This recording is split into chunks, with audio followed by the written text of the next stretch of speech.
نحمده ونصلي ونسلم على رسوله الكريم أما بعد فأعوذ بالله من الشيطان الرجيم بسم الله الرحمن الرحيم حتى إذا استيأس الرسل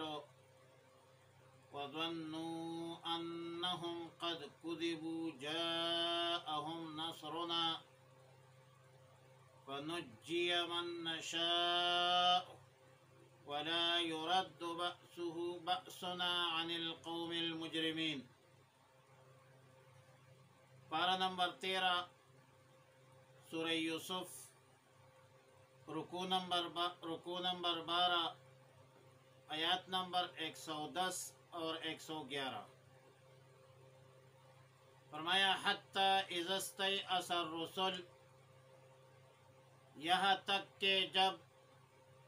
مایوس ہو گئے رسل انبیاء،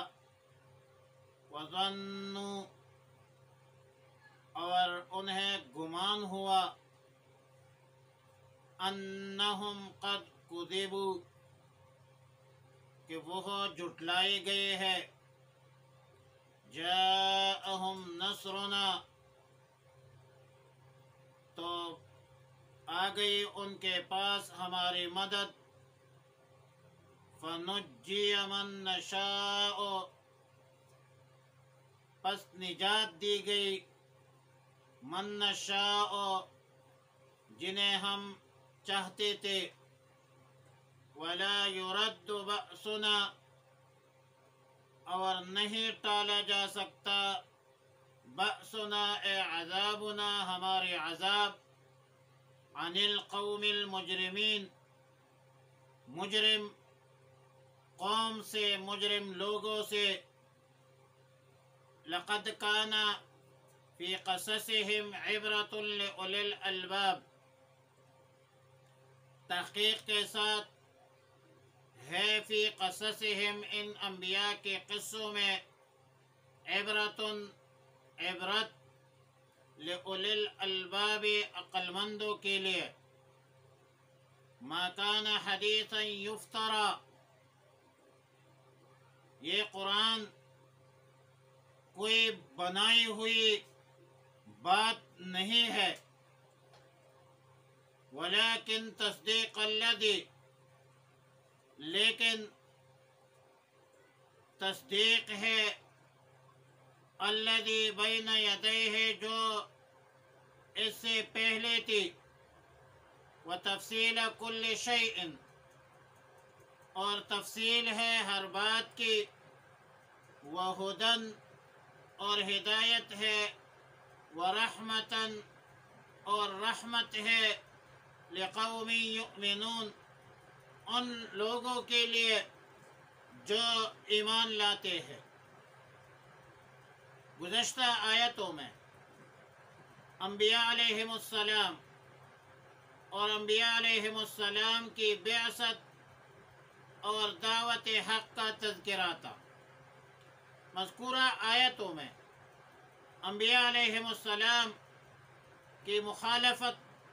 کے انجام بد کا ذکر ہے، اور ظاہر ہے کہ انبیاء علیہم السلام کی مخالفت اور انبیاء علیہم السلام کی مخالفت کا انجام اس قدر سخت ہے کہ پوری بستیاں صفحہ ہستی سے مٹ گئے، جیسا کہ قوم لوط، قوم عاد، قوم سمود اور دیگر امم سابقہ جو ہلاک ہوئے، تباہ ہوئے، برباد ہوئے، مٹ گئے، اور بالآخر اہل ایمان کو فتح، غلبہ نصیب ہوئی، اور جو قومیں اس دنیا میں غرق ہوئی ہے، تباہ ہوئی ہے، برباد ہوئی ہے، وہ تو دنیا میں تباہ برباد ہوئی ہے، لیکن آخرت میں، آخرت کا انجام ان کافرین، مشرکین، معاندین کا اس سے زیادہ خطرناک اور دردناک ہوگا۔ دنیا کی زندگی تو ایک مختصر سی زندگی ہے، چند روز کی زندگی ہے، چند روز کی آرائش زیبائش ہے، اور اصل زندگی آخرت کی زندگی ہوتی ہے، جہاں قیام بھی دائمی ہے، حیات بھی جاویدانی ہے۔ لیکن آخرت کی کامیابی کامرانی کا دار و مدار اللہ کے احکامات اور رسول اللہ صلی اللہ علیہ وسلم کی تعلیمات پر موقوف ہے۔ آیت نمبر 110 میں ایک شک و شبہ کا جواب ہے، یا اس شبے کو دور کیا جاتا ہے، اور شبہ یہ ہے کہ اکثر لوگ عذاب الہی کا تو سن رہے ہیں لیکن عذاب نہیں آتا، اور اس وجہ سے مجرمین کے جرائم میں، مشرکین کے شرک میں، کافرین کے کفر میں اضافہ ہوتا ہوا نظر آ رہا ہے۔ جرائم پیشہ امور میں ان کے ہمتیں بڑھ جاتی ہے، تو اللہ تعالیٰ نے اپنے حکمت بالغہ سے مجرمین کو جو مہلت دی ہے یا جو مہلت دیتے ہیں، بعض دفعہ یہ مہلت طویل بھی ہوتی ہے، بعض دفعہ مختصر ہوتی ہے، اور پھر اس وجہ سے عذاب کی تاخیر کی وجہ سے انبیاء علیہ السلام کو بعض اوقات ایک گونا پریشانی بھی ہو جاتی ہے۔ اور پریشانی کیا ہوتی ہے کہ حتیٰ اذا استیأس الرسل وظنوا انہم قد کذبوا۔ یہاں پر دو قرأت ہیں، ایک مشہور قرأت ہے کذبوا، اور دوسرا قرأت مشدد ہے کذبوا۔ لفظ کذبوا اگر پڑھا جائے، مخفف پڑھا جائے، تو مفہوم یہ ہوگا کہ کفار پر عذاب آنے میں دیر ہوئی، جو وقت، جو اندازہ، جو تخمینہ انبیاء علیہ السلام نے اپنے ذہن سے مقرر کیا تھا، بعینہ اس وقت عذاب کا نہ آنا، یقیناً وہاں پر یہ گمان ہوتا ہے کہ ہم نے وقت متعین کرنے میں غلطی کی ہے، اور یہ تفسیر منقول ہے ہمارے اکابرین سے، ہمارے اسلاف سے، جو کہ بنیادی طور پر یہ قول ہے سیدنا عبداللہ ابن عباس رضی اللہ تعالیٰ عنہ کا، اور علامہ طیبی نے یہ فرمایا ہے کہ یہ روایت درست بھی ہے، اور بخاری شریف میں یہ روایت مذکور ہے۔ اور ظاہر ہے کہ تخمینہ، اندازہ غلط بھی ہو سکتا ہے، اور غلط اندازہ ایک اجتہادی غلطی ہے، لیکن یہ چیز ذہن میں رکھے کہ انبیاء علیہ السلام کی اجتہادی غلطی اور مجتہدین کی اجتہادی غلطی میں فرق ہے۔ انبیاء علیہ السلام سے جب غلطی، اجتہادی غلطی سرزد ہوتی ہے تو اللہ رب العالمین فی الفور مطلع فرماتے ہیں، اور انبیاء علیہ السلام کے جو اجتہادی غلطی ہوتی ہے اس پر قائم دائم نہیں رہتے، جبکہ مجتہدین کو یہ مقام اور مرتبہ حاصل نہیں ہے۔ یہ فضیلت صرف اور صرف انبیاء علیہ السلام کو حاصل ہے۔ اور آپ دیکھ لیجئے واقعہ صلح حدیبیہ، کہ اس کی بنیاد رسول اللہ مبارک صلی اللہ علیہ وسلم کی ایک خواب تھی، کہ رسول اللہ مبارک صلی اللہ علیہ وسلم صحابہ کرام رضوان اللہ تعالی علیہم اجمعین کے ساتھ طواف فرما رہے تھے۔ اب ظاہر ہے کہ انبیاء علیہ السلام کا جو خواب ہوتا ہے وہ سچا ہوتا ہے، یقینی ہوتا ہے، لیکن خواب میں وقت کا تعین نہیں تھا، مدت نہیں بتائی گئی۔ رسول اللہ صلی اللہ علیہ وسلم نے اپنے اندازے سے فرمایا کہ اسی سال ہوگا، لہذا صحابہ کرام رضوان اللہ تعالی علیہم اجمعین کا خاص تعداد لے کر عمرہ کی نیت سے مکہ مکرمہ زادہ اللہ شرف روانہ ہوئی۔ سامنے سے قریش نے مزاحمت کی، عمرہ کی نوبت نہیں آئی، بلکہ یہ جو خواب تھے، لقد صدق اللہ رسولہ الرؤیا بالحق لتدخلن المسجد الحرام انشاءاللہ آمینین، یہ مکمل 2 سال بعد سن 8 ہجری میں یہ فتح مکہ کے موقع پر جو ہے وہ یقینی طور پر سامنے آئی۔ خواب تو تب اس کی تعبیر ہوئی۔ معلوم ہوتا ہے کہ خواب یقینی تھا، رسول اللہ مبارک صلی اللہ علیہ وسلم کا خواب یقینی تھا، لیکن اندازہ، تخمینہ اور قرائن کی بنیاد پر جو اندازہ فرمایا تھا اس میں اجتہادی غلطی ہوئی تھی، اور اسی بنیاد پر رسول حدیبیہ اور پھر اس کے بعد انا فتحنا لک فتحا مبینا لیغفر لک اللہ ما تقدم من ذنبک وما تأخر، لیغفر لک اللہ ما تقدم من ذنبک وما تأخر۔ تو اسی بنیاد پر انبیاء علیہ السلام کی اجتہادی غلطی ہوتی ہے، لیکن اللہ تعالیٰ مطلع بھی فرماتے ہیں اور اس کی اصلاح بھی کرتے ہیں۔ دوسرے قرآت میں حتی اذا استیأس الرسل وظنوا انہم قد کذبوا ہے، مشدد ہے، اور مصدر ہے تکذیب سے، یعنی تکذیب سے، جھٹلانے سے مشتق ہے۔ اس صورت میں معنی یہ ہوگا کہ انبیاء علیہ السلام نے جو اندازہ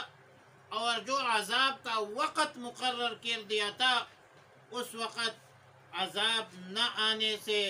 یہ خطرہ ہو گیا کہ اب یہ مسلمان ہے، اب یہ جو مسلمان ہے وہ بھی ہماری تکذیب نہ کرے اور یہ ہماری تکذیب نہ کرنے لگے، اور جو کچھ ہم نے کہا تھا وہ پورا نہیں ہوا۔ اور ایسے حالات میں اللہ تعالیٰ نے اپنا وعدہ پورا فرمایا، منکرین پر عذاب الہی کا نزول ہوا، مسلمانوں کو نجات ملی، فتح ملی، غلبہ ملی۔ آیت نمبر 111 میں فرمایا لقد کان فی قصصہم عبرۃ لأولی الالباب، یعنی ان حضرات کی واقعات، انبیاء علیہ السلام کی واقعات اور قصص میں سب عقل والوں کے لیے بڑی عبرت ہے، اور اس قصوں سے مراد تمام انبیاء علیہ السلام کے قصے ہیں جو قرآن کریم فرقان حمید میں مذکور ہے، اور خاص کر سیدنا یوسف علیہ السلام کا واقعہ کہ اس میں صالحین متبعین کے لیے ایک سبق ہے، عبرت ہے، درس عبرت ہے، کیونکہ کنویں سے نکال کر تخت سلطنت پر بٹھانا، بدنامی سے نکال کر نیک نامی کے اعلیٰ مرتبے پر فائز کرنا، یہ میرے رب کا قدرت کاملہ ہے، یہ ہر کوئی نہیں کر سکتا۔ اور پھر واقعہ یوسف میں مکر و فریب اور فراڈیوں کے لیے ذلت، رسوائی کا جو بد انجام ثابت ہوا، امت مسلمہ کے ہر فرد کے لیے درس عبرت ہے کہ مکر و فریب سے، دھوکے سے، فراڈ سے گریز کرے، پرہیز کرے، انفرادی زندگی میں بھی اور اجتماعی زندگی میں بھی۔ ما کان حدیثا یفترا، مطلب یہ ہے کہ یہ قرآنی واقعات اور قصص کوئی من گھڑت قصے نہیں ہے، بلکہ ان کی تصدیق گزشتہ کتابوں میں بھی موجود ہے، کیونکہ تورات انجیل میں بھی یوسف علیہ السلام کا قصہ مذکور ہے کہ کنعان سے بنی اسرائیل کیسے مصر آئے تھے، اور پھر واب ابن منبہ کا قول ہے کہ جتنے آسمانی کتابیں ہیں، صحیفے ہیں اور نازل ہوئے ہیں، اس میں یوسف علیہ السلام کے قصوں سے خالی نہیں ہے، اور ہر کتاب میں تقریباً یہ موجود ہے۔ وَتَفْصِيلَ كُلِّ شَيْءٍ وَهُدًى وَرَحْمَةً لِلْمُؤْمِنِينَ، قرآن میں ہر اس چیز کی تفصیل موجود ہے، اصولی طور پر، جس کے دین میں، جس میں انسانوں کی افادیت ہے، جہاں انسانوں کی رہنمائی ہے، زندگی کی تمام شعبوں سے رکھنے والے معاملات میں، مسائل میں قرآنی رہنمائی اصول موجود ہے، عبادات ہے، معاملات ہے، اخلاقیات ہے، حکومت ہے، سیاست ہے، معیشت ہے، مطلب اصولی طور پر زندگی کے ہر لمحے لحظے سے تعلق رکھنے والے مسائل میں اس کا حل قرآن کریم میں موجود ہے۔ اور یہ قرآن ہدایت ہے، ہدایت کا ذریعہ ہے، ایمان والوں کے لیے رحمت ہے، اور مومنین کی تخصیص اس لیے کی گئی کہ قرآن سے نفع مومنین اٹھاتے ہیں، اور غیر کافر بھی ریسرچ کے اساس بیس پر بھی فائدہ اٹھاتے ہیں، لیکن کافروں کا نفع جو ہے وہ دنیاوی ہے، موقت ہے، ٹیمپریری ہے، بدعملی کی وجہ سے، نافرمانی کی وجہ سے آخرت میں جو کافروں کے لیے وہ رحمت نہیں ہوگا، ہدایت کا ذریعہ نہیں بنے گا، بلکہ زحمت کا ذریعہ بنے گا، وبال جان بن جاتی ہے۔ اور شیخ ابو منصور رحمۃ اللہ تعالی علیہ فرماتے ہیں کہ اس آیت میں تسلی ہے رسول اللہ صلی اللہ علیہ وسلم کو کہ آپ کو آپ کے قوم کی طرف سے جو تکالیف پہنچ رہی ہے یہ گزشتہ انبیاء علیہ السلام کو بھی پہنچے ہے، لیکن بالآخر انبیاء علیہ السلام کو غلبہ حاصل ہوا، اور یا رسول اللہ صلی اللہ علیہ وسلم آپ کو بھی بالآخر فتح نصیب ہوگی، غلبہ نصیب ہوگی، اور آپ کامیاب اور آپ کی امت بھی کامیاب اور کامران ہوں گی۔ وآخر دعوانا الحمد للہ رب العالمین۔